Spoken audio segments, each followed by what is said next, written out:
Jakutens çok çabuk abone olduğu için canımsın. En iyi abonemsin. Hoş geldin. Be.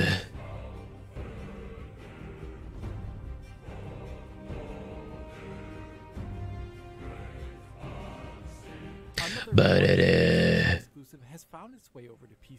Ya zaten bir arada benim şey yapmamamın en büyük sebebi, hani 2K veya 4K monitörü geçmemin en büyük sebebi şey, yayında ne bir fark olmayacak ki. And this version of the game goes the extra distance to ensure that it is the best version to date. In today's video, I will explain in detail what I think about this PC İçerik aynı da yani daha iyi and what it çalışacak. does right, the many improvements the PC version offers above the game when it is run on PlayStation 5. Baksana grafik kalitesinin farkına oğlum. Yani tüylerde, müylerde inanılmaz fark, yani texture'lar çok farklı. What optimized settings look like for a Ya ben YouTube videosu izliyorum. YouTube videosundan size Twitch'e 8000 bitrate de aktarıyorum. Bir bok anlamazsınız da oynarsanız anlayabilirsiniz. of hardware and detail what performance can be expected across GPUs and CPUs. So hang on tight while I get into the details here of this God of War PC port.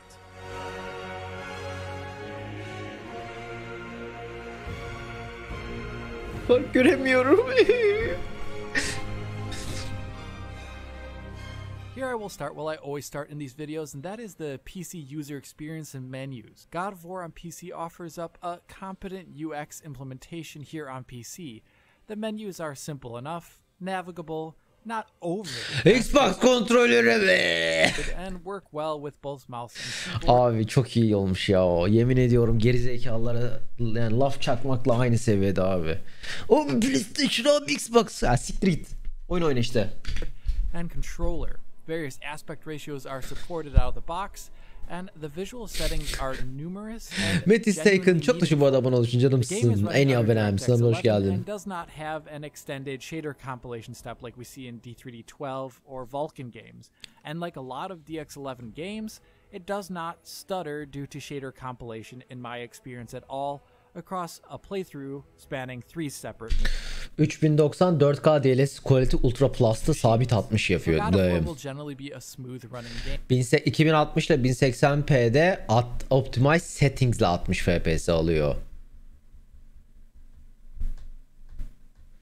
Açamazsın.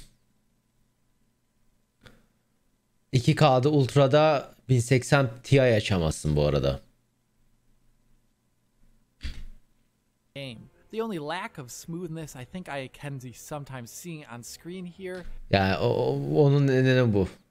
is due to the camera, which is honestly always moving around. Yo, 2060 için kötü değil. Ben onu demiyorum. Sadece arkadaşın sorduğu soruya cevap veriyorum. Çünkü arkadaş 2K'da Ultra'da 60 üstü açabilir miyim demişti. O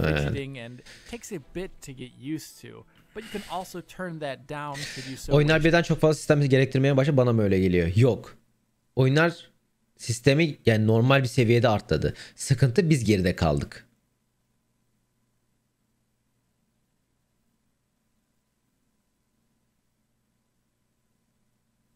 Yani biz sistemleri upgradeleyemediğimiz için, yani şey diyoruz ya, millet şey diye ağlamaya başladı. Mesela optimizasyonları kötüleşti oyunların. Hayır, teknoloji gelişti. Teknoloji gelişince, biz gelişemeyince patladık. Yani şu anda 3000 serisi aslında korona olmasa bitmişti. 4000 serisini görmüştük aslında. Korona yüzünden 4000 serisini görmüyoruz. Yani 1000 serisi, yani farkında değiliz ama çok önce çıktı. Teknoloji olarak 1000 serisi 6 sene önce çıktı arkadaşlar. 6 senelik bir teknoloji bu. Az uz bir şey değil 6 sene. In the accessibility options, which is nice to see. The only thing that I would say is missing is a field of view God of War option. bana 6'da, God of War yayıncılar için 6'da ambargosu kalkıyor. Size 7'de açılacak. 4000 serisinin bir senesi var şu anda. Evet, korona dolayı. to make the game seem more seamless between cinematics and gameplay. Atreus, for example, often teleports just out of camera view.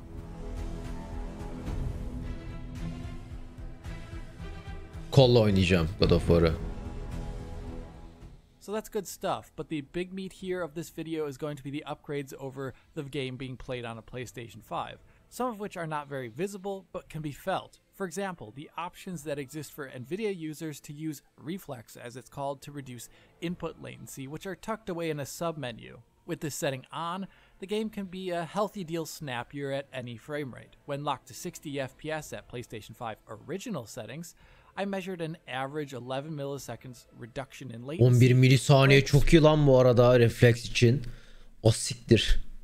Beklediğimden çok daha fazla lan. Hiç o kadar etki edeceğini düşünmüyordum. Refleksin. 11 milisaniye çok ekstrem bir şey bu arada. Ray Tracing yok. DLSS var ve Nvidia Reflex var. Swinging the axe when using the wired DualSense controller on PC versus the PlayStation 5. That DualSense controller, by the way, just works natively with the PC version here with proper mapping, button prompts, and everything that you would expect coming from that PlayStation version. Another thing you may notice on PC is generally faster loading. Loading the exact same area at original settings on 3 different PCs targeting 60 FPS saw a small 4-second loading improvement over the same load done on PS5. These PCs are only really different in their Gelmez CPU King speed, Karolum. so the game's loading appears to be limited by SSD speed and perhaps frame rate. That is more subtle, honestly, though, and the biggest Yine o kadar fark yok ya. from the game feel but from the game visuals. Baksana oğlum. Oha bu arada. İnanılmaz fark var. Partikül efektlerini sikti direkt PC. And the biggest difference are not from the game feel but from the game visuals. İnanılmaz fark var. And the most obvious one that I think anyone should notice are differences in image quality on PC. The PlayStation 4 Pro version and subsequently being played on the PlayStation 5. Kalın bir çok çok burada 5. için canımsın. En iyi abonemsin. Hoş geldin. To achieve an output 4K resolution. And to put it simply, that checkerboard rendering leaves the game in many areas with a fuzzy Al kafana, output. fuck For you. example, if the camera is just sitting Çiğ still, köfteci çok camera teşekkür is bu arada actually 17. için still canımsın. constantly En iyi moving, abonemsin. which is a Fanimasın challenge for 19 the milyar checkerboard milyon yıl resolve to do canımsın. properly. En iyi abonemsin. So Hoş geldin. surfaces in the environment, like the texture on the ground here, for example, will have an ever-shifting fuzz and edges showing up in them, showing the internal checkerboard resolution often. Particles as well show this off where even Tabii with the PlayStation camera 5'te being PlayStation still, 4 versiyon particle çalışıyor. Ama effects will have a yani static checkerboard şey çıkarmadı arkadaşlar. Yani Sony çıkarmadı. Sony alayı. pattern in Ben elimde olan şeye göre yorum yapıyorum. Ne yapayım? all times. Same with foliage, as you can see here, or hair, as you can see here. Perhaps most intensely, though, checkerboarding reveals itself on camera or object movement, which means all the time, like you can see here on Kratos as I swing my fists. See this fuzzy Sonra nasıl buna izin veren adamı açık açık PlayStation 5 kötülüyor. Yo, kötülemiyor. PC'de çok iyi iş yapmışlar diyor abi. pixely Aynı zamanda arkadaşlar yani elinde sonunda inceleme dediğin şey budur. İnceleme tarafsız olmalı. Reklam vermiyorlar. Yani sen mesela Sony bana bir oyun gönderdiğinde ben Sony'nin reklamını yapmıyorum. Oyun bok gibiyse bok gibi olacak. Days Gone. Bir gün oynadım, bok gibi oyun deyip kapattım. Daha iyi oyun yapsalarmış. Anla ki abi. İlk çıktığında bok gibiydi çünkü. İyisini yapın, övelim. Anla ki. Yani bana kod gönderdi diye herifin ayağına kapanmak zorunda değilim. patches, that's the checkerboard resolution showing, not motion blur. With the PC version, nearly all of these aspects can be improved upon with native 4K resolution using the game's TAA or via DLSS in its performance balanced or quality modes. Texture quality, like we can see on the ground here on PlayStation 5, is crunchy with the checkerboard pattern. Yo zaten bu arada bunları tabii ki de PlayStation'a yani şu anda PC'ye God of War'ın gelmesinin en büyük sebebi zaten Ragnarok'a reklam bu. Yani bu en iyi reklamlardan birisi bu yaptıkları. Zaten yavaş yavaş çok göreceksiniz. Çünkü PC'de çok fazla oyuncu var hala. PlayStation'a geçmemiş. Asla PlayStation almayacak oyuncu var. Ama sen orada bir tane uyuşturucu böyle tattırıyorsun herife. Ulan God of War ne güzelmiş. Yenisi geliyormuş. Ama 4 sene sonra çıkar PC'ye. Yok mu? PlayStation almam. Var. Hop bir bakmışsın PlayStation almışsın. Çok iyi reklam. Going up. DLSS and native clean that up really Türkiye'de nice. yok. Particles and such Size reklam yapmıyorlar arkadaşlar. Türko ağlasın. Checkerboard resolution thing going on, like you can see in the water spray here as Kratos spins the island around. Bundan sonra zaten bütün PlayStation oyunları gelir. Yani bundan sonraki her PlayStation oyunu çıktıktan kaç sene sonra gelir bilmiyoruz. 3, 4, 2. Bence 2 ideal. Belki 3 daha şey olur. Yani 2 veya 3. Her oyunu görürsünüz. Şey dışında Spider-Man hariç bunun içinde. Spider-Man çünkü Marvel'la beraber yapıldığı için Marvel size ancak bunu gösterir. Ama onun dışında hepsi gelir. Last of Us da gelir. Last of Us da gelir. Ağlıyorsunuz ama Last of Us da gelecek. Last of Us da gelecek. Şeyde gelecek. Hepsi gelecek.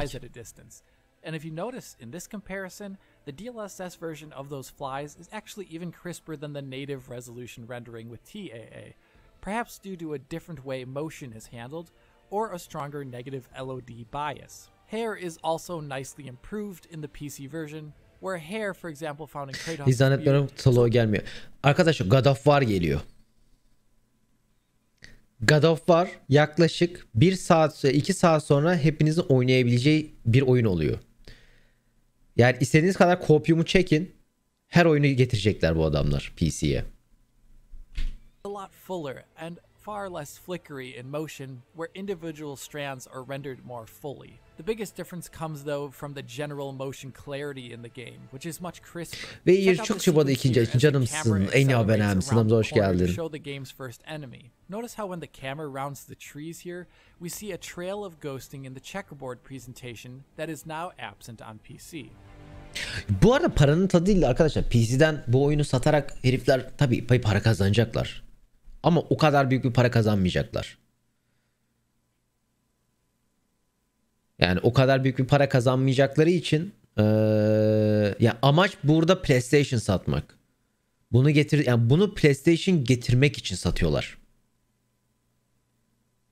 Yani burada size bu oyunu tattırıp yeni oyunu geliyor abi. Yeni müşteri çekme, yeni konsol oyuncusu çekme. Uncharted da o yüzden. Hem sinema filminin reklamını yapacaklar Uncharted'la. Üzerine bir de şeyin reklamını yapacaklar. DLC Native'den daha iyi. DLSS öyle bir şey abi işte. Aptalca bir şey. As we go a bit forward and the monster takes center stage of the frame, it is moving separately from the camera, and in the checkerboard version it is rather pixelated looking and low detail. Oha bu oha. DLSS view, abi ne kadar farklı gözüküyor. Tabii canım, Last of Us'ın şu anda remake'ini yapıyorlar. Hem PC'ye hem PlayStation'a çıkaracaklar. Dizinin çıkışıyla aynı sürede çıkaracaklar. Which instead dims and perhaps over-averages them a little bit. In general, the difference in image quality was the one that I noticed the most when playing the PlayStation 5 and PC versions back to back. Just a lot less fuzzier and didn't have any of those checkerboarding artifacts. And in general, achieving much better image quality than the game being played on PlayStation 5 is not too hard for most GPUs out there that are modern. Şimdi arkadaşlar sıkıntı şu. Mesela bir şey yazmış. Okursan sub'ları nasıl görmezsin? Abi abone ol. Sıkıntı şu. Scamci scamleyemezsiniz. En büyük hatanızı söyleyeyim mi? Ne zaman okursamın limitlemiyorsunuz. Ben bunu 10 dakika sonra okusam da abone olmak zorundasın. Dert o. Abone ol.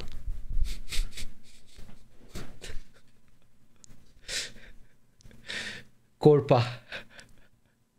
Kübi çok teşekkür ederim bu arada abone olduğun için, canımsın. En iyi abonemsin, aramıza hoş geldin. Sven Chain çok seviyorum 26 milyar için, canımsın. En iyi abonemsin, aramıza hoş geldin. as it does not Damn, require this native hard. resolution thanks to DLSS. DLSS in 4K performance Bunlar dondurunca anlaşılıyor. Ben oynarken daha bilinçaltında daha az anlaşılıyor. Tabii ki daha az anlaşılıyor. Ama yani PC'de daha güzel hissettiriyor. Yani ben mesela o yüzden Horizon'ı PlayStation 4'te oynamadım. Rahatsız oldum oğlum. Stabil değildi. Yani bayağı bildiğin stabil oynayamıyordum abi diye PlayStation 4'te kasıyordu. Arada böyle FPS düşüyordu. Bir de oyun yani open world görmek istemiyordum artık. O yüzden saldım mesela. O yüzden PC'yi bekledim. PC'de oynadım. Çok zevkliydi. Veya PlayStation 5'i bekliyordum da ben sonra PC'ye çıktı. mode, for example, cleans up the image very nicely, just a little bit worse than the quality mode. So it looks quite a bit better than that checkerboard presentation without having any of those issues on motion. Horizon'da kasıyordu bu arada. Horizon sabit 30 FPS değildi. Rahatsız olacak bir kasıyordu net bir şekilde PlayStation Pro'da bile. That's quite impressive and it's interesting to see how reconstruction technology. Bir de hızlı ya çok rahatsız ediyor. Mesela ben Bloodborne'da o yüzden oynamadım. Hızlı hareket ettiğin, hızlı animasyon yapmak zorunda oyun kasınca bayıyorsun. Ben sayesinde çok bu arada 5 tane abone ettiğin için çok teşekkürler bu arada. Çok aynı zamanda abone olduğun için de. Çok teşekkürler yedim. Settings used on PlayStation consoles are marked as original in the game's menu, with you having the ability to go above them. Of all these upgrades over original settings, the most yani inşallah Bloodborne'un remake'i gelir. Abi ben şeye de okeyim ya. Bloodborne'un PlayStation 5 remake'ine de okeyim. Yani ya stabil 30'a bile okeyim be. Shadow quality. On PlayStation 5, sun shadows can be pretty low res. Yani 60 FPS remake falan 60 bile istemiyorum. Bak sabit 30 istiyorum ya. And where the pixel size is larger than the details and it's all being filtered out. So the legs ne remake manyak mısın oyunu bile almadı. İşte oyun o kadar bok gibi ki yazılım olarak remake atmak zorundalar. Ki atıyorlar bu arada. Şu anda Blue Paint onu yapıyor. Increase the resolution to the point where the shadow no longer has this issue to the same degree. Baksana gölge nasıl değişiyor. Higher res shadows, of course, help ground detail more in some instances and help shadows flicker less often. On top of this, the shadow setting on Ultra does one more important thing that I can show off here in this scene. On PS5, in the initial wooded area, there's sparse shadow coverage when you look at the ground. It's actually pretty bright in this area. That is curious because if you look up, you can see there are actually a lot of large canopies blocking the sun here. In reality, the cascade range of shadows is so short that the very tops of the trees are out of shadow range. So the Ultra setting on PC increases that range, which then causes the forest floor here to be shadowed from the trees above. Oha, oyun değişti. What the fuck?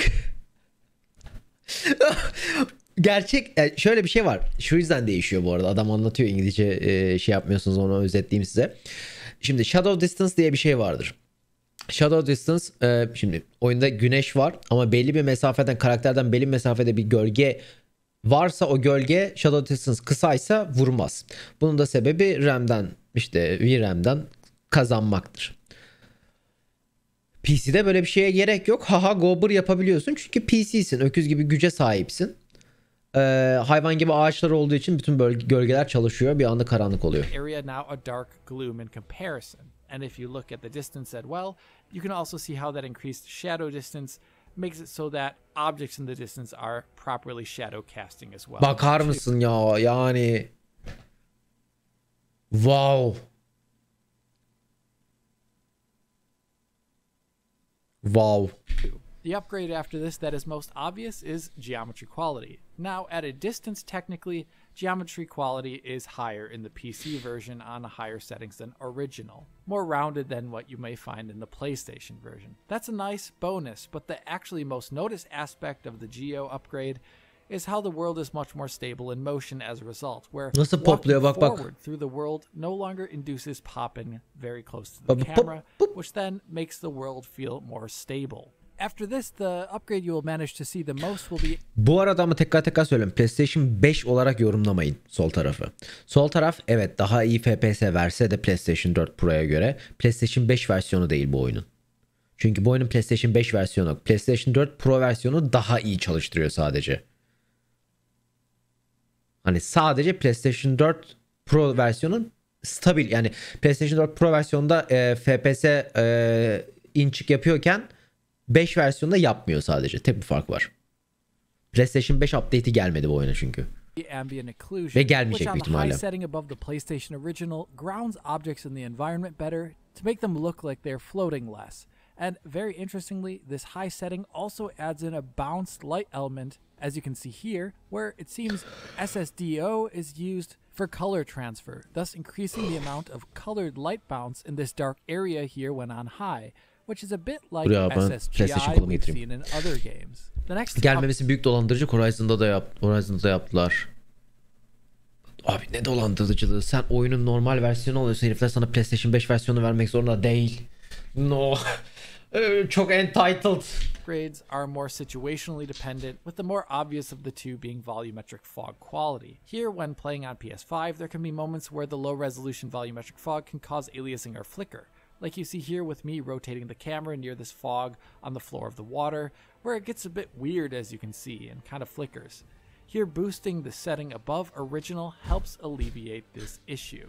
Yani paralı biliyor. Abi paralı yani şimdi arkadaşlar şimdi sıkıntı şu. Oyun yapımcılarının insan olduğunun farkındasınız. Bir sonraki oyunu yaptığının farkındasınız. Bir sonraki oyun neden hızlı çıkmıyor diyorsunuz. Sonra da PlayStation 4 versiyonu niye PlayStation 5'e upgrade'lemedi diyorsunuz. Yani tutmayan bir şeyler var. Less pixelated and is more stable. O yüzden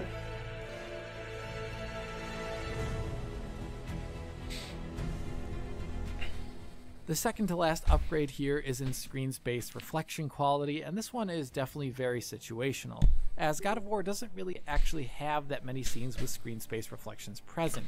Either there are just plain cube maps being used with no SSR, like you see here, hesaplamak bana mantıklı, bilgisayarda piyasadan çok sıcak yapabilirken piyasadan garip geliyor sadece. Türkiye için evet. Türkiye için kesinlikle katılıyorum abi.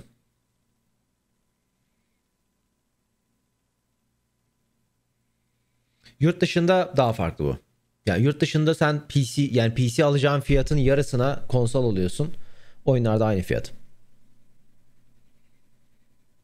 Yani çünkü sen düzgün bir PC 3070'li 3060'lı bir PC 1000 dolara topluyorken 1000'den daha fazla dolara topluyorken 500 dolara konsol alabiliyorsun.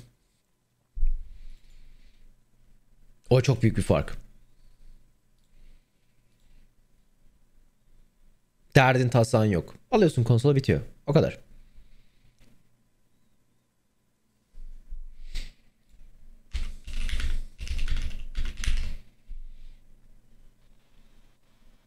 Evet, God Wars 2 oyununa girdik. Unlucky. 8 dolar PS5 değil. PlayStation 5 500 dolar.